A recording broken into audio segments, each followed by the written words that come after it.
All right.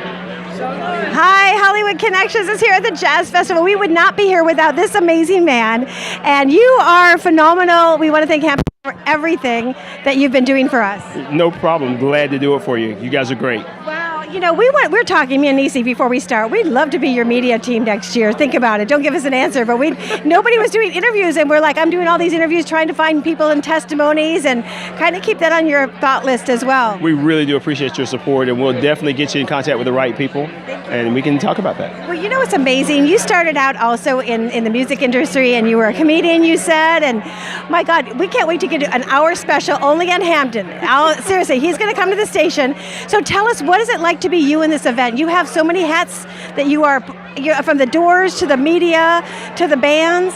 Well, I'm just part of a team. It's a great team. It's like being in with a whole bunch of family members for a weekend of throwing a good, great party for a good, great cause, and we just love to do it. It's so exciting. So exactly, tell everybody what you do.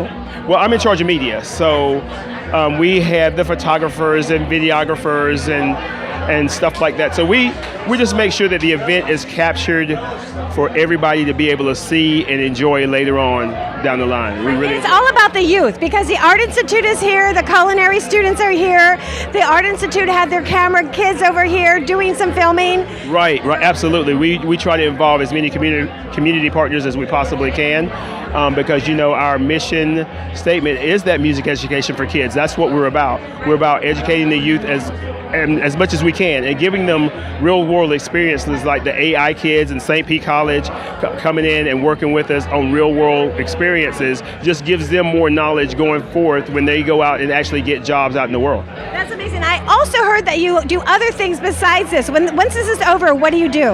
Well, I own a photography and graphic design business, Encore Productions, and we do everything from business cards to billboards, websites. If it's visual, we do it.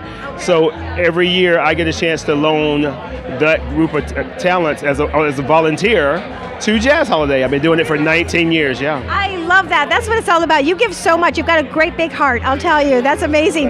But if they want to book you for your photography or any of your work, your website, where do they go?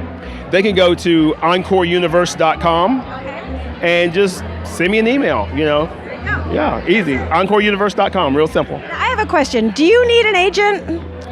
You know, I'm in marketing, so I think I'm probably my own best agent, because if I feel like I want to give it away, I can. If I feel like I want to, do something for profit, I can. So I think that sometimes the best representative for a person is themselves. You know what? I've had a lot of celebrities tell me that, and then they'll throw in there and say, who's the agent? I'll say it's a SEG agent in Hollywood, but I always thought, because it's under my show. They gave me all the paperwork. Right on. We have, a lot of casting directors that are doing film and TV.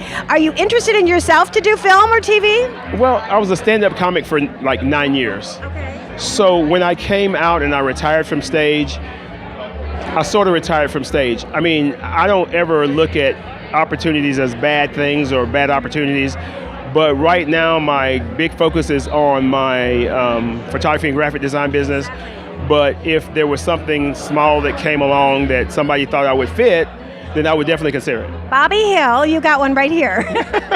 So real quick, did you go to stand-up comedy anywhere or take lessons, or did you say one day you're just going to go on stage? How did that happen? A friend of mine, my best friend, who now lives in Orlando, I was living in Orlando at the time, we used to bet and dare everything. Oh, funny. So he bet me and dared me to go up at a stand-up night, at an open mic. So I did. And then the owners came to me and said, hey, we want to work with you. And then 9 years later, I was touring, and it was good. It was good. Did you open up for anybody, or I know you're busy today, but this is so in my mind to ask you, did you remember any memorable experience that you remember as a comedian? A lot of great people that I worked with, Richard Jenny, Andrew Dice Clay, Thea Vidal, Tommy Davidson from In Living Color. Just a group of wonderful folks. Daryl Hammond from Saturday Night Live. Just everybody is just so great to work with. Bill Gardell from Mike and Molly's. So we all worked together. They had an amazing pizza place in Orlando. There was a stone brick oven, and they just closed it. I'm like, well, that was our favorite pizza spot. Mike, yes. And then also Tommy Davidson has been on the show.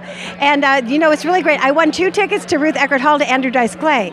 And one of my friends is good friends with his ex-wife. So what would you like to say to Andrew? Because we're going to say hi, Andrew Dice Clay. I haven't seen Dice in years. This is back in the days where there was a little comedy club in Orlando called Bonkers. Yes. And the owners were good friends with Dice. Okay. So Dice would come and every once in a while and he would do his thing, and it was cool. And I remember one time Dice came up before me on a roll on a night, and it is impossible to follow Dice. So that's one thing I remember about Dice is like he is just so put together and all good. He was already famous and I was a fledgling comic, so he wouldn't remember me from Adam, but I remember coming up behind him and wishing that one of these days I was going to be able to hold an audience like that. And later on in my career, I got a chance to do that, so it was really cool. One more question I have. You have, so much, you are so multi-talented. When you did comedy, was it about real life stories, or was it about like everyday things that happened in life, or? Everything's a real life story that happens in real life. It's just how you put it and how it comes out that makes it comedy. So yeah, it's always been fun for me to just talk about things that are happening right now and see what people react to.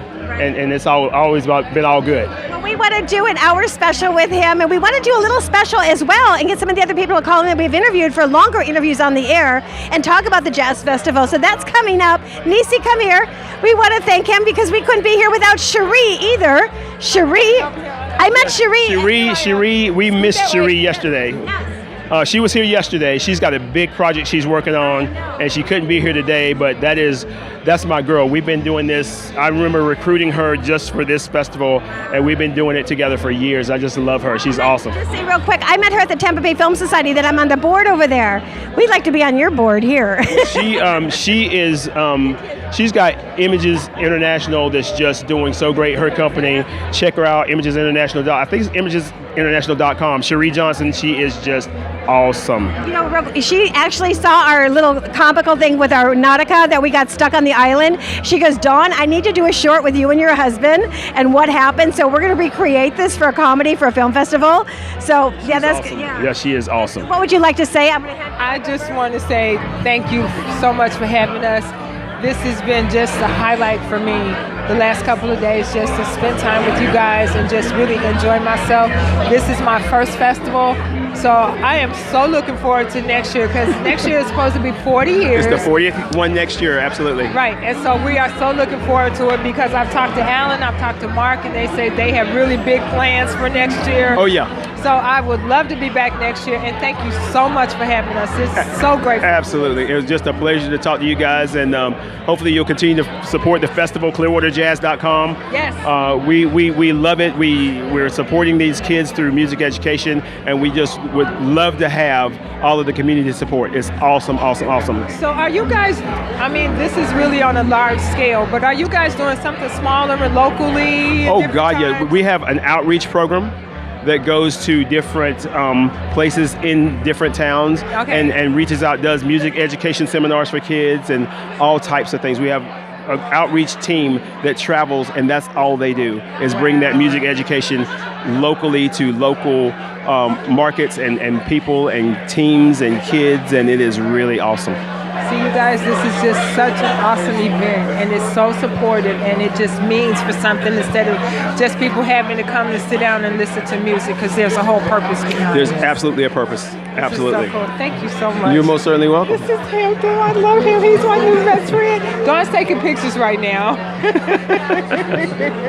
Okay, thank you again.